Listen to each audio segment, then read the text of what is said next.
सफलता का रहस्य। सुकरात। एक बार एक व्यक्ति ने महान फिलोसोफर सुकरात से पूछा कि सफलता का रहस्य क्या है, what is the secret of success.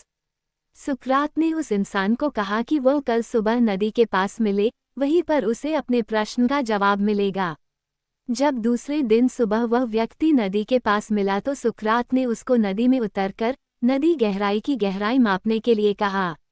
वह व्यक्ति नदी में उतरकर आगे की तरफ जाने लगा। जैसे ही पानी उस व्यक्ति के नाक तक पहुंचा, पीछे से सुकरात ने आकर अचानक से उसका मुंह पानी में डुबो दिया। वह व्यक्ति बाहर निकलने के लिए झटपटाने लगा, कोशिश करने लगा, लेकिन सुकरात थोड़े ज्यादा स्ट्रॉन्ग थे। सुकरात ने उसे काफी देर तक पानी में डुबोए रखा। कुछ समय बाद सुकरात ने उसे छोड़ दिया और उस व्यक्ति ने जल्दी से अपना मुंह पानी से बाहर निकालकर जल्दी जल्दी सांस ली। सुकरात ने उस व्यक्ति से पूछा, जब तुम पानी में थे तो तुम क्या चाहते थे। व्यक्ति ने कहा, जल्दी से बाहर निकलकर सांस लेना चाहता था। सुकरात ने कहा, यही तुम्हारे प्रश्न का उत्तर है।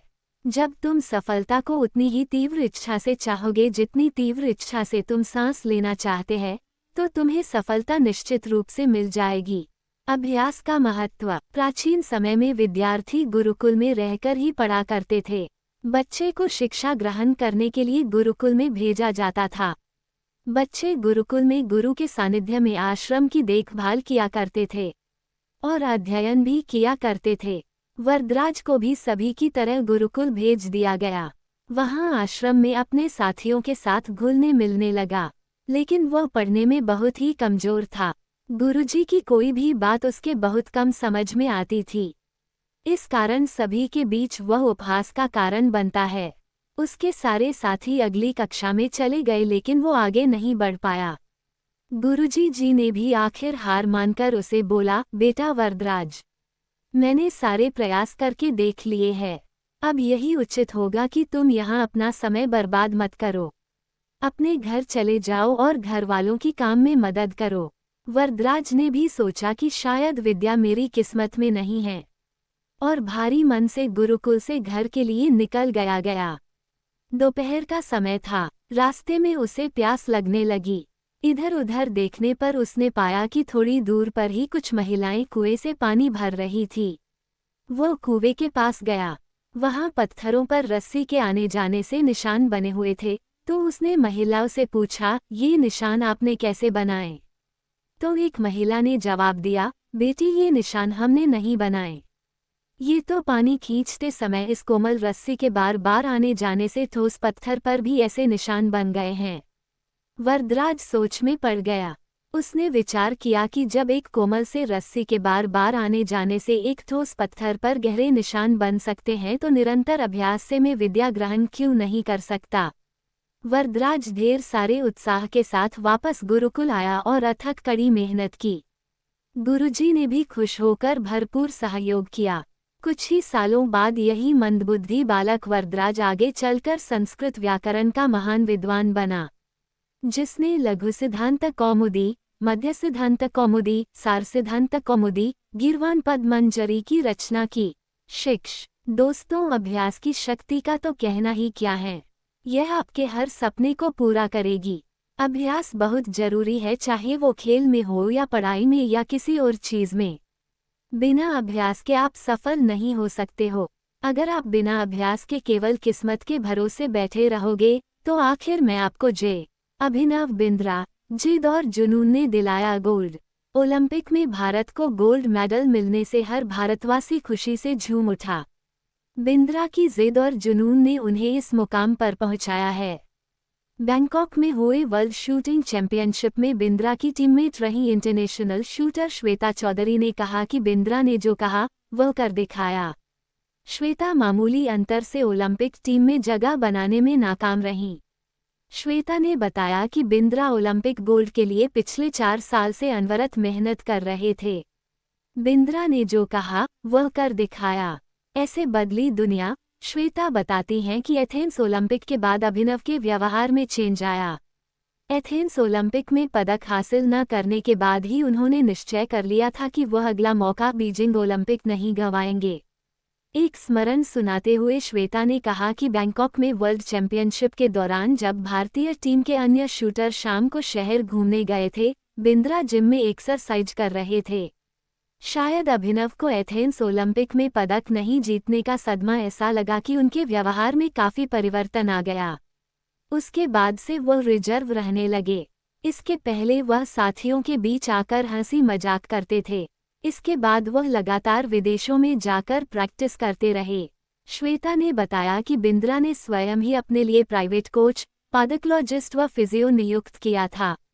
इसके बावजूद छोटी प्रतियोगिताओं में उनके मेडल न जीतने पर कई बार उनकी आलोचना भी हुई, परंतु उनको जानने वाले जानते थे कि अभिनव में वह क्षमता है जो वक्त आने पर बड़ी प्रतियोगिता में अवश्य दिखेगा। उनका टारगेट ओलंपिक ही था। भारत रत्न प्राप्त डॉक्टर APJ अब्दुल कलाम। अब्दुल कलाम का जन्म 15 अक्टूबर 1931 को तमिलनाडु के एक गांव धनुषकोडी में हुआ था। इनके पिता मछुआरों को किराए पर नाव देते थे। कलाम ने अपनी पढ़ाई के लिए धन की पूर्ति हेतु अखबार बेचने का कार्य भी किया। डॉक्टर कलाम ने जीवन में अनेक चुनौतियों का सामना किया। उनका जीवन सदा संघर्षशील रहने वाले एक ऐसे व्यक्ति की कहानी है जिसने कभी हार नहीं मानी तथा देशहित में अपना सर्वस्व न्योछावर करते हुए सदा उत्कृष्टता के पथ पर चलते रहे। 71 वर्ष की आयु में भी वे अथक परिश्रम करते हुए भारत को सुपर पावर बनाने की ओर प्रयासरत थे। भारत रत्न डॉक्टर अब्दुल कलाम भारत के 11वें राष्ट्रपति बने। वे भारत रत्न से सम्मानित होने वाले तीसरे राष्ट्रपति हैं। भारत के मिसाइल कार्यक्रम के जनक डॉक्टर कलाम ने देश को अग्नि एवं पृथ्वी जैसी मिसाइलें देकर चीन एवं पाकिस्तान को इनकी रेंज में लाकर दुनिया को चौंका दिया। एक बार एयरफोर्स के पायलट के साक्षात्कार में 9वें नंबर पर आने के कारण कुल 8 प्रत्याशियों का चयन करना था, उन्हें निराश होना पड़ा था। वे ऋषिकेश बाबा शिवानंद के पास चले गए एवं अपनी व्यथा उन्हें सुनाई। बाबा ने उन्हें कहा, Accept your destiny and go ahead with your life. You are not destined to become an Air Force pilot. What you are destined to become is not revealed now, but it is predetermined. Forget this failure, as it was essential to lead you to your existence. Become one with yourself, my son. Surrender yourself to the wish of God. बाबा शिवानंद का कहने का अर्थ ये था कि असफलता से निराश होने की आवश्यकता नहीं। यह असफलता आपकी दूसरी सफलताओं के द्वार खोल सकती है। तुम्हें जीवन में कहाँ पहुँचना है इसका पता नहीं। आप कर्म करो, ईश्वर पर विश्वास करो। डॉक्टर कलाम का जीवन हर उस नवयुवक के लिए आदर्श प्रेरणा स्रोत है जो अपने जीवन में एक असफलता मिलने पर ही निराश हो जाते हैं। डॉक्टर कलाम ने अपने सारे जीवन में निस्वार्थ सेवा कार्य किया।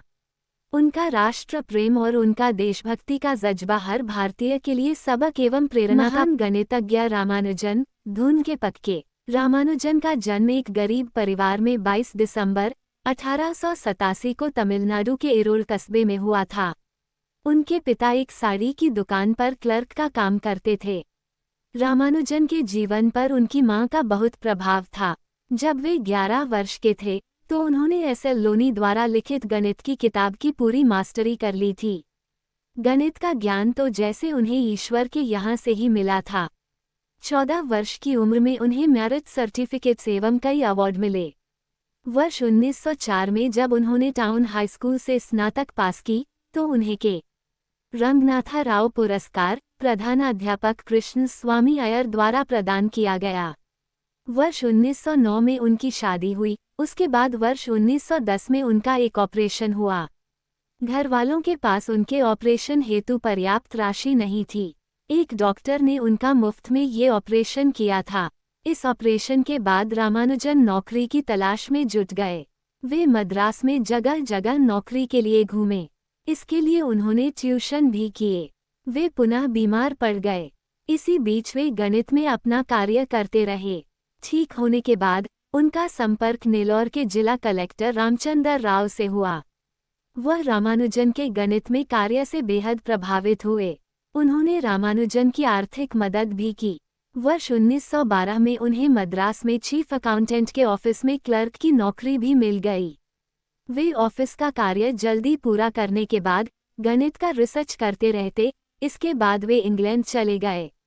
वहां उनके कार्य को खूब प्रशंसा मिली। उनके गणित के अनूठे ज्ञान को खूब सराहना मिली। वर्ष 1918 में उन्हें ट्रिनिटी कॉलेज कैम्ब्रिज का fellow of Trinity college Cambridge चुना गया। वो पहले भारतीय थे जिन्हें इस सम्मान पोजीशन के लिए चुना गया। बहुत मेहनती एवं धुन के पक्के थे। कोई भी विषम परिस्थिति, आर्थिक कठिनाइयां, बीमारी एवं अन्य परेशानियां उन्हें अपनी धुन से नहीं डिगा सकीं। वे अंततः सफल हुए। आज उन्हें विश्व के महान गणितज्ञों में शुमार किया जाता है। 32 वर्ष की छोटी उम्र में ही इस प्रतिभाशाली